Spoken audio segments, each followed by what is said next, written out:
منقول ہے کہ ایک بادشاہ شکار کے لیے نکلا مگر جنگل میں اپنے مصاحبوں سے بچھڑ گیا۔ اس نے ایک کمزور اور غمگین نوجوان کو دیکھا جو انسانی ہڈیوں کو الٹ پلٹ رہا ہے۔ پوچھا، تمہاری یہ حالت کیسی ہو گئی ہے اور اس سنسان بیابان میں اکیلے کیا کر رہے ہو؟ اس نے جواب دیا، میرا یہ حال اس وجہ سے ہے کہ مجھے طویل سفر درپیش ہے۔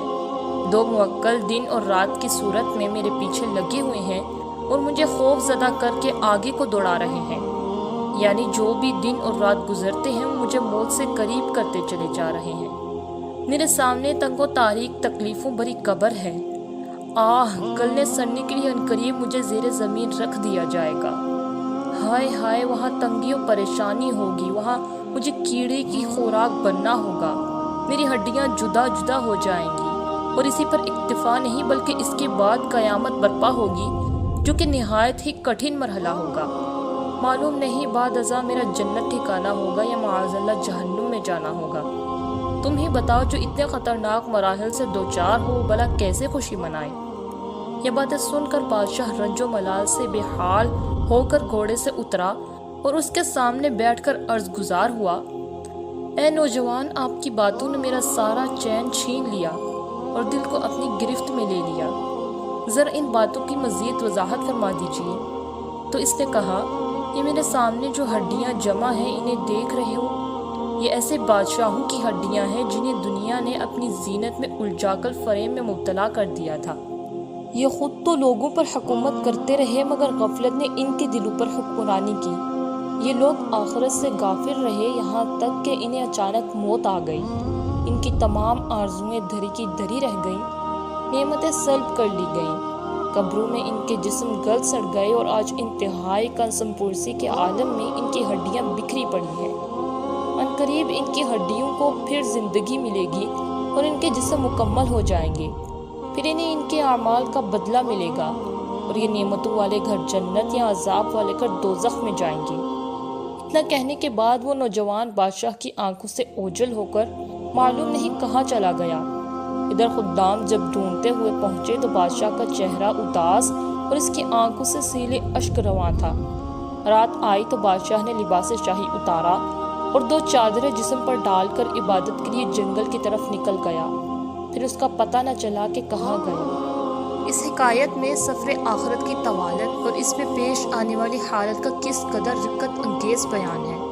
پر اسرار مبلغ نے بادشاہوں کی ہڈیاں سامنے رکھ کر قبر و حشر کی جو منظر کشی کی وہ واقعی عبرتناک ہے۔ قبر و حشر کا معاملہ نہایت ہولناک ہے مگر اس سے قبل موت کا مرحلہ بھی انتہائی کربناک ہے۔ اس میں نزا کی سختیوں، ملک الموت کو دیکھنے اور برے خاتمے کے خوف جیسے انتہائی ہوش ربا معاملات ہیں۔ کانٹے دار شاخ۔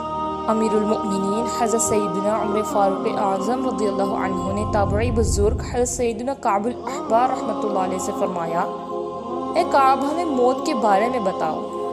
حضرت سیدنا کعب الاحبار رحمۃ اللہ علیہ نے عرض کی، موت اس ٹہنی کی مانند ہے جس میں کثیر کانٹے ہوں اور اسے کسی شخص کے پیٹ میں داخل کیا جائے، اور جب ہر کانٹا ایک ایک رگ میں پیوست ہو جائے پھر کوئی کھینچنے والا اس شاخ کو زور سے کھینچے تو وہ کانٹے دار ٹہنی کچھ گوشت کے ریشے وغیرہ ساتھ لے آئے اور کچھ باقی چھوڑ دے۔ ایک روایت میں ہے کہ حضرت سیدنا ابراہیم خلیل اللہ علیہ نبی جینا نے ملک الموت علیہ السلام سے فرمایا، کیا تم مجھے وہ صورت دکھا سکتے ہو جس سے کسی گناہ گار کی روح قبض کرتے ہو؟ ملک الموت علیہ السلام نے عرض کی، آپ علیہ السلام سہ نہیں سکیں گے۔ حضرت سیدنا ابراہیم خلیل اللہ نے فرمایا، کیوں نہیں، میں دیکھ لوں گا۔ انہوں نے کہا، تو آپ مجھ سے الگ ہو جائیے۔ حضرت سیدنا ابراہیم خلیل اللہ الگ ہو گئے۔ پھر جب ادھر متوجہ ہوئے تو ملاحظہ کیا کالے کپڑوں میں ملبوس ایک سیاہ فام شخص ہے جس کے بال کھڑے ہیں، بدبو آ رہی ہے، اس کے منہ اور نتنوں سے آگ اور دھواں نکل رہا ہے۔ یہ دیکھ کر حضرت سیدنا ابراہیم خلیل اللہ پر بے ہوشی طاری ہو گئی۔ جب ہوش آیا تو ملک الموت علیہ السلام اپنی اصل حالت پر آ چکے تھے۔ آپ علیہ السلام نے فرمایا، اے ملک الموت، موت کے وقت صرف تمہاری صورت دیکھنا ہی گنہگار کے لیے بہت بڑا عذاب ہے۔ گریہ عثمان رضی اللہ عنہ۔ حضرت سیدنا ذوالنورین جامع القرآن عثمان غنی رضی اللہ عنہ جب کسی قبر کے قریب کھڑے ہوتے تو اس قدر روتے کہ آپ رضی اللہ عنہ کی داڑھی مبارک تر ہو جاتی۔ اس بارے میں آپ رضی اللہ عنہ سے استفسار کیا گیا کہ آپ رضی اللہ عنہ جنت و دوزخ کے تذکرے پر اتنا نہیں روتے مگر جب کسی قبر کے قریب کھڑے ہوتے ہیں تو اس قدر گریہ و زاری فرماتے ہیں، اس کا کیا سبب ہے؟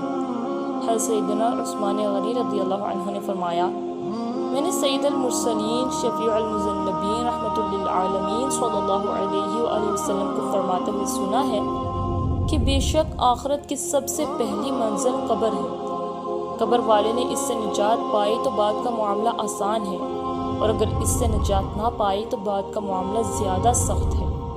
تو ہمارے پیارے آقا عثمان غنی رضی اللہ عنہ کو دنیا ہی میں بزبان مالک خلود و کوثر صلی اللہ علیہ وسلم جنت کی بشارت ملنے کے باوجود کس قدر خوف خدا عز و جل لاحق رہتا، اور ایک ہماری حالت ہے کہ ہمیں اپنے ٹھکانے کا علم نہیں، اس کے باوجود گناہوں کے دلدل میں اپنے آپ کو دساتے چلے جا رہے ہیں، اور معصیت کے انبار کے باوجود خوشیوں سے جھومے جا رہے ہیں، اور قبر کے دردناک پکار سے یکسر غافل ہیں۔ قبر کی پکار۔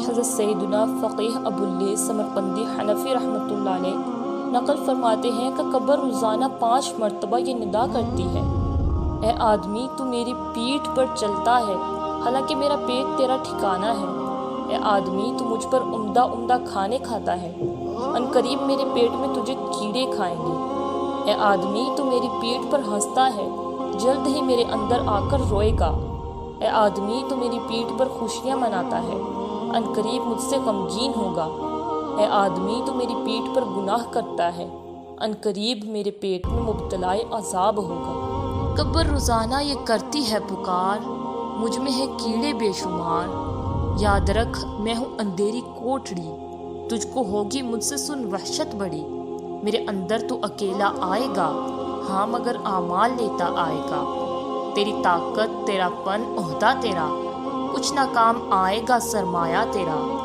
دولت دنیا کے پیچھے تو نہ جا، آخرت میں مال کا ہے کام کیا، دل سے دنیا کی محبت دور کر، دل نبی کے عشق سے معمور کر، لندن و پیرس کے سپنے چھوڑ دے، بس مدینے ہی سے تو رشتے جوڑ لے۔